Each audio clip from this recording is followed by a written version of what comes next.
السلام عليكم. لو حضرتك زعلان زيي على بطولة السوبر الافريقي تعالى علشان هقول لحضرتك كلام مهم جدا النهارده، هقول لحضرتك كواليس مهمة جدا النهارده، هتكلم خصوصا عن جمهور النادي الاهلي، لان جمهور النادي الاهلي جمهور ذواق جدا جدا جدا، بيعرف امتى يتدخل لدعم اللعيبة، وبيعرف امتى يشجع اللعيبة، وبيعرف امتى النادي الاهلي محتاج لجمهوره. فشابوه لجماهير النادي الاهلي اللي ما سابتش النادي الاهلي سواء في السعوديه او النهارده في برج العرب قدام المصري.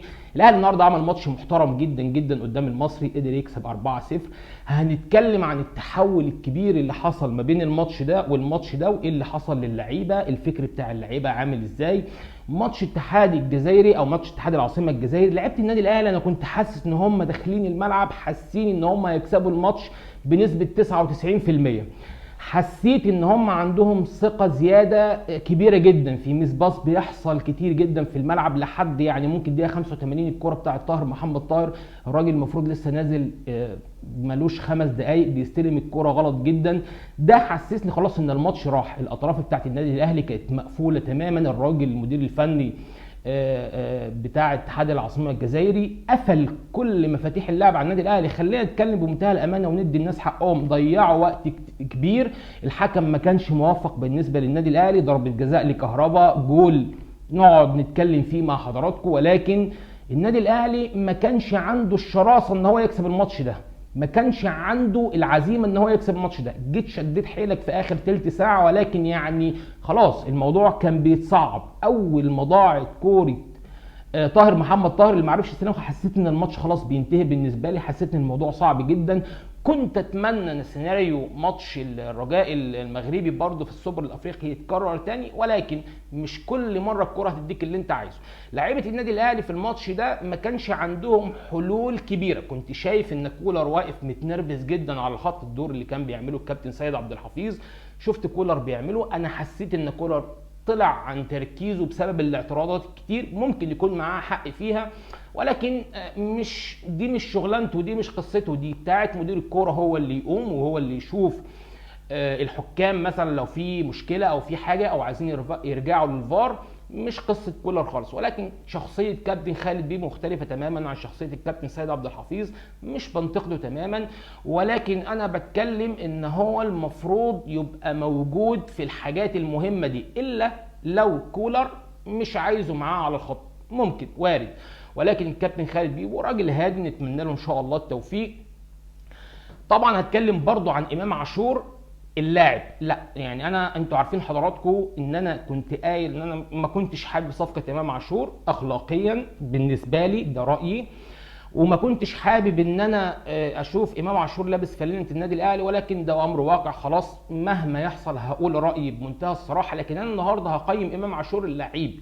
امام عاشور الماتشين اللي لعبهم مع النادي الاهلي اداهم كويس جدا، حتى الماتش اللي خسرناه في السوبر الافريقي الراجل، لو انت حضرتك واخد بالك ان الراجل ليه حوالي 4 شهور ما لمسش الكوره، فجه في اخر حوالي 30 دقيقه او 25 دقيقه الراجل وقع بدنيا، ده طبيعي، ولكن هو عمل ماتش كويس، حاول ان هو يسدد من بره ال 18، عمل قلق لفريق الاتحاد الجزائري اللي انا عايز اديله حقه، اللي هم عملوا ماتش محترم جدا.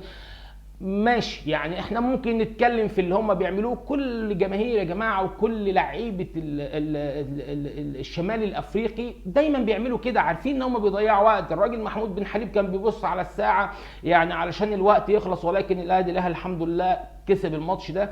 فانت متعود على الحاجات دي، الحاجات دي يعني المفروض كان يتعامل معاها النادي الاهلي، خلاص قدر الله ما شاء فعل، مفيش اي مشكله. لعيبه النادي الاهلي تداركوا الموقف بسرعه، في شائعات بتطلع على لعيبه النادي الاهلي، محمد فاروق الراجل بيقول لك في مشكله ما بين محمد الشناوي، في مشكله ما بين كهربا وامام عاشور، الكلام ده عاري تماما عن الصحه، وانا مش عارف محمد فاروق، يعني ده انت ابن من ابناء النادي، يعني المفروض الحاجات اللي انت بتقولها دي ده لو صحيحه انت ما تقولهاش، يعني لو انت متاكد ان هي صحيحه مش لازم تطلعها للاعلام. مفيش مشكله حصلت ما بين محمد الشناوي ولا امام عاشور ولا كهربا ولا الكلام ده كله اطلاقا، كلها اشاعات بتطلع على لعيبه النادي الاهلي.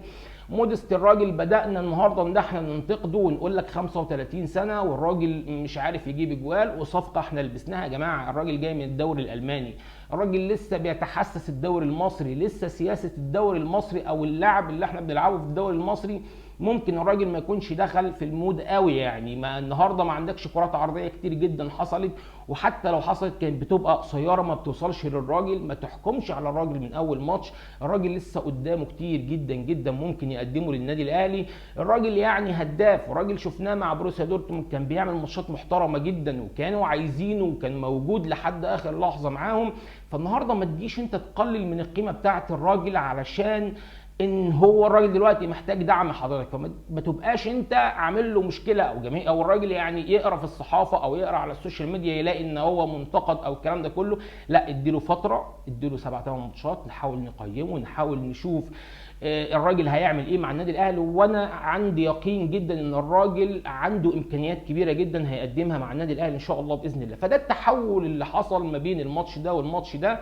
لعيبه النادي الاهلي خلاص قال لك اقفل الباب، بطوله وضاعت خلاص، انا هفكر في اللي جاي، هفكر في بطوله الدوري، هفكر في بطوله السوبر ليج اللي خلاص ممكن تبدا يوم 20 اكتوبر، دوري ابطال افريقيا. لا عندنا يعني والسوبر المصري وكاس مصر، لا عندك اكتر من بطوله، لازم تبقى مستيقظ تماما للبطولات دي علشان انت محتاج تصالح جماهير النادي الاهلي على البطوله اللي ضاعت. بطوله مهمه جدا كانت هتفرق كتير جدا في الارقام بتاعت النادي الاهلي، لكن قدر الله ما شاء فعل، ويعني ما فيش اي مشكله. شابوه لجماهير النادي الاهلي اللي موجوده، اللي كانت موجوده في السعوديه وبتشجع لحد اخر لحظه. شفنا الاستاد حوالي يعني لا يقل عن 20,000 متفرج كانوا موجودين. كمان النهارده في ماتش المصري على قد ما المسموح من الجماهير كانوا موجودين وبيشجعوا لحد اخر لحظه. كريم فؤاد حمد لله على السلامه وهدف جميل النهارده. كمان بيرسي تاو بيهدف، كمان رضا سليم النهارده الولد حط كوره احلى جول عجبني بجد بعد الاسيست اللي عمله امام عاشور، لان الاسيست ده ما يعملوش غير امام عاشور اللعيب. خلينا اتكلم معاك بمنتهى الامانه، ما يعملوش غير لعيب عنده سنس في الكوره، لعيب بيعرف يروض الكوره. فكل التوفيق للعيبه النادي الاهلي. انا خلصت الحلقه معاكم النهارده، اتمنى يا رب الناس تتفرج معانا على الفيسبوك تعمل لنا نشر الحلقه، الناس تتفرج على اليوتيوب تعمل سبسكرايب للقناه. شكرا لحضراتكم جدا، والسلام عليكم ورحمه الله وبركاته.